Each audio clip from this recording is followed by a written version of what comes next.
और फिर कह रहा हूँ, ये जो बयान आ रहे हैं, अभी मैं उमर अब्दुल्ला को सुन रहा था, विधानसभा में बोल रहे थे जम्मू कश्मीर की, ये वीडियो बनाने से 5 मिनट पहले सुन रहा था कि मस्जिदों में 2 मिनट का मौन रखा गया और स्पीकर से कहा, उनको संबोधित करते हुए, इसका महत्व हम समझ सकते हैं कि जुम्मे के दिन मस्जिद में इस आतंकवादी घटना के विरोध में 2 मिनट का मौन रखा गया। उमर अब्दुल्ला साहब, उन मस्जिदों का ध्यान आपके मन से उतर गया जहां से लाउड स्पीकर पर घोषणा हो रही थी कश्मीरी पंडितों के लिए कि घाटी छोड़ दो, अपनी औरतों को छोड़ जाओ, यहाँ धर्म परिवर्तन कर लो या मरने के लिए तैयार रहो। तब इन मस्जिदों के बारे में आपने कुछ पता किया था? आज आपका दावा है कि जो है कानून व्यवस्था तो हमारे हाथ में है नहीं, तब तो थी। तब आपने क्या किया था? किसी एक मौलवी, किसी एक मस्जिद के खिलाफ कोई एक्शन लिया था? बिल्कुल नहीं लिया था, लेंगे भी नहीं कभी।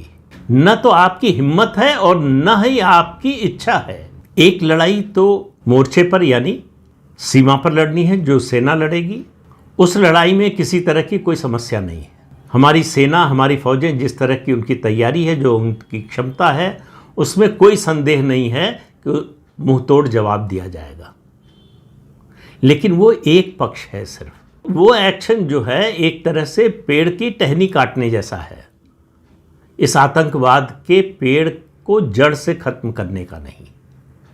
उसका दूसरा कदम है कि कश्मीर में जो ये आतंकवादियों के समर्थक हैं, ये जो मोमबत्ती मार्च निकाल रहे हैं ना, कैंडल लाइट मार्च, ये जो बयान दे रहे हैं कि बहुत बुरा हुआ, नहीं होना चाहिए था, हम उनके साथ नहीं हैं, इनमें से किसी का भी स्टेटमेंट देख लीजिए, किसी ने नहीं कहा कि हम उनके विरोध में हैं।